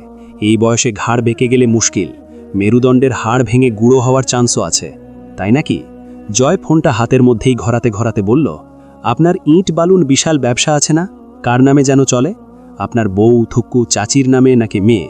ঝিরি এন্টারপ্রাইজ। ঝিরি কার নাম কাকা? মেয়র সাহেব ভ্রু কুচকালেন। জয় ফোনের স্ক্রিনটা ঘুরিয়ে ধরল। সেখানে দেখা যাচ্ছে সন্ধ্যার আকাশের নিচে গাড়ির ফ্রন্ট গ্লাস ভেদ করে খুব কাপাকাপির সাথে তোলা এক ভিডিও। কিছুক্ষণ পর তার অ্যাঙ্গেল চলে গেল গাড়ির ভেতর থেকে জানালা দিয়ে হাত বাড়িয়ে পেছন দিকে দৃশ্যকে শ্যুট করা কোনো ভিডিও ফুটেজ, যেখানে স্পষ্ট দেখা যাচ্ছে যে ট্রাকটা এতক্ষণ এই গাড়ির সামনে ছিল, তা গাড়িটাকে পাশ কাটিয়ে এখন পেছনে চলে গেছে। ট্রাকের পেছনে বেশ বড় করে রং দিয়ে লেখা ঝিরি এন্টারপ্রাইজ। ভিডিওটা তৈরি হয়ে গেছিল জয়ের ফোনের ব্যাক ক্যামেরাতে, সেদিন যখন সে কবিরের ভ্যাটকানো ছবি তুলতে ক্যামেরা অন করেছিল। ঝন্টু সাহেবের মুখভঙ্গিমা দেখে বোঝা গেল না তিনি কি করবেন। খুব খাঁটি রাজনীতিবিদ, বহু বছরের চলাচল এই পথে তার। দুজনে বেরিয়ে এলো বাড়ি থেকে। পাশেরটাই হামজার শ্বশুর বাড়ি। জয় খোঁচা মারল, যাও শ্বশুরবাড়ি, মধুর হাড়ি ভেঙে পেট ফুলিয়ে এসো। মানে আমি আবার গেলে প্রেগনেন্ট হয়ে পেট ফুলবে তা বলছি না, গিলে পেট ফুলাবে। তোমাদেরই তো দিন, আমরা বাল সিঙ্গেল মানুষ, না আছে বউ না শ্বশুরবাড়ি। হামজা কনুই দিয়ে গলা আঁকড়ে ধরল জয়ের। রাস্তার মাঝেই দুজনের কুস্তি বেঁধে গেল একচোট। কবির একটু দূরে দাঁড়িয়ে খালি হাসে। জয় একসময় নিজেকে ছাড়িয়ে হাঁপায়। তোমার ওই পাণ্ডবের মতো হাত দিয়ে আমার গলা চাপলে রুহু ব্যথায় না হোক বিরক্তিতেই বেরিয়ে আসবে। এই গায়ে ডিওমিও কিছু মারো না, ছ্যাঃ কি গন্ধ। ভাবি কাছে আসে তো। হামজা আবার তেড়ে গেল রাস্তার ওপরেই। জয় ঝেড়ে দৌড়, সাথে গালাগাল দিচ্ছে। একটু দূরে গিয়ে ঝুঁকে দাঁড়িয়ে হাঁটুতে হাত রেখে দম ফেলে বলল, তুমি থানায় না কোথায় যাবে যাও, আমাকে এখন আর পাবে না। কবির চলে আয়, আমরা আজ পিকনিক করব, রাতে ব্যাডমিন্টন ম্যাচ আছে আমার। ভালো হ, আলগা জ্ঞান দিতে আসবে না, কানে ব্যথা হয় আমার। সকাল 7টার বাস। আমজাদ সাহেব রাবেয়া এবং অন্তুর সিট খুঁজে ওদের বসিয়ে দিয়ে পাশের দোকান থেকে একটা পানির বোতল কিনতে নামলেন। অন্তু আর রাবেয়া পাশাপাশি সিটে বসেছেন। আমজাদ সাহেবের সিটটা আলাদা, কিন্তু দেখা গেল সেখানে এক সিটে একটি মহিলার জায়গা। অন্তু উঠে দাঁড়ালো। আব্বু, তুমি আম্মার পাশে বসো, আমি ওই আন্টির কাছে বসছি। আমজাদ সাহেব একটু ভাবলেন, পরে গিয়ে বসলেন রাবেয়ার পাশে। অন্তুকে বললেন অসুবিধা হলে ডাকতে। অন্তিকের আসার ছিল আজ বাপের সাথে, এসেছে অন্তু। জোয়ান চাচাতো ভাইরা এসে নিজেদের বাপের পাশে দাঁড়াবে, আমজাদ সাহেবের সেই কপাল নেই। ছেলে বলছে বউকে ডাক্তারের কাছে নিতে হবে। অন্তুর একটা বড় ভাই আছে, এ কথা স্বীকার করতেও বাঁধে তার আজকাল। সে জানে না অন্তু কেন এমন হলো। অন্তুকে নিতে চাইছিলেন না আমজাদ সাহেব। মেয়ে মানুষ সালিশে গিয়ে অত লোকের মাঝে দাঁড়াবে, লোকে ভালো চোখে দেখবে না ব্যাপারটা। অন্তু দৃঢ় গলায় বলেছে, আব্বু, আমি কোনোদিন যেন তোমার দুর্বলতা না হয়ে উঠি। আর তার কারণ যদি শুধু হয় আমি মেয়ে, তবে আমার মেয়ে হওয়ার প্রতি আজ ধিক্কার। আমি যাব তোমার সঙ্গে, আর কিছু না হোক তোমার সন্তান হিসেবে তোমার পাশে গিয়ে তোমার অবলম্বন হিসেবে দাঁড়ানো আমার কর্তব্য। আর তোমার কাছে আমি এমন চিন্তাধারা আশা করি না সমাজ কি বলবে। সমাজকে এড়িয়ে পায়ে পিষে আগে পা বাড়াতে তোমার কাছ থেকেই শিখেছি। তুমিই বলো, সমাজের মুখ আছে, বলবে, খারাপও বলবে, ভালো খুব কমই বলবে। এই সমাজকে তোয়াক্কা করা মূর্খতা এবং আত্মনির্ভরশীলতাহীন কাজ। এই সমাজ প্রতিবাদী চেতনাধারীদের নিকট চিরদিন পদদলিত। সমাজের বিরুদ্ধে গিয়ে যারা কিছু করে মরেছে, তারাই কেবল অমর হয়ে রয়ে গেছে যুগে যুগে। আমজাদ সাহেব স্নেহভরে তাকালেন মেয়ের দিকে।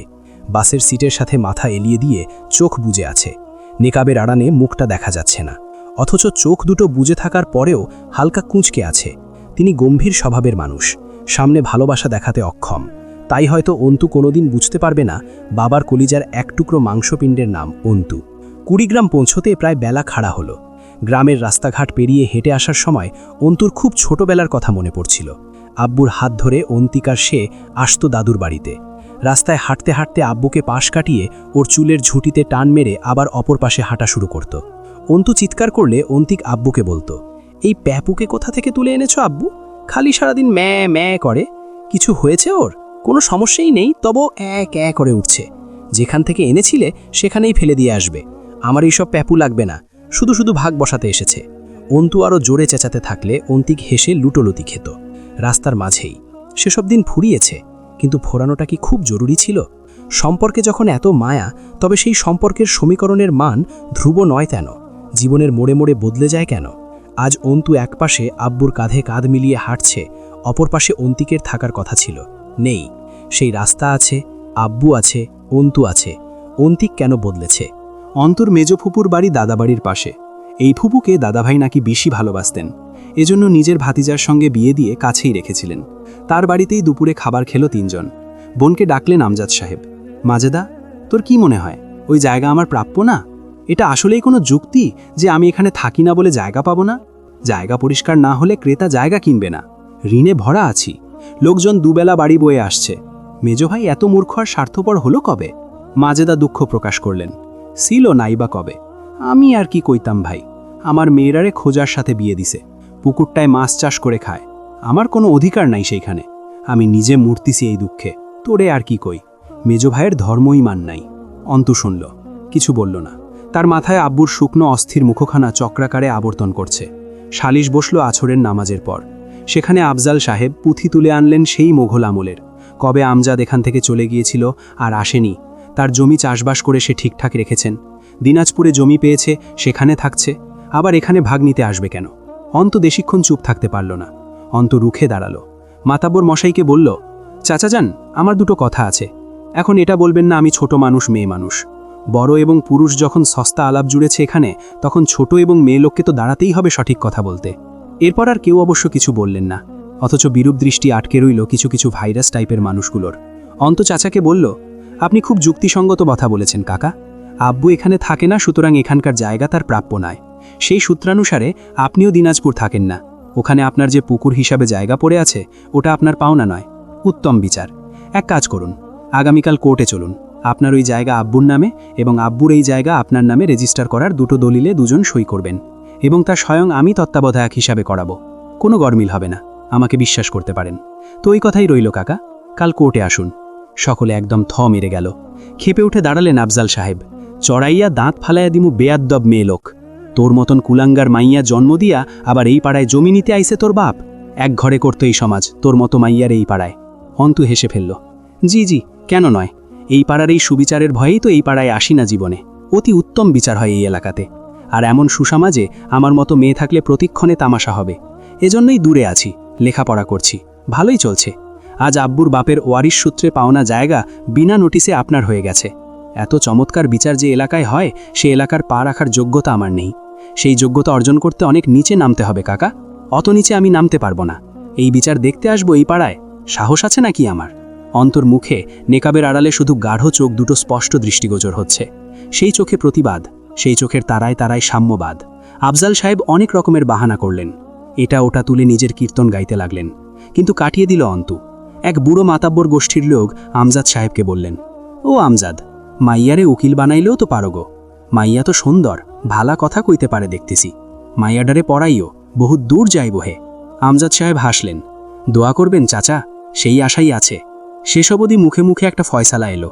আফজাল সাহেবের গোয়ালের যে অংশ আমজাদ সাহেবের জায়গায় চড়ে গিয়েছে, সেটুকু ভেঙে জায়গা বের করে দিতে হবে।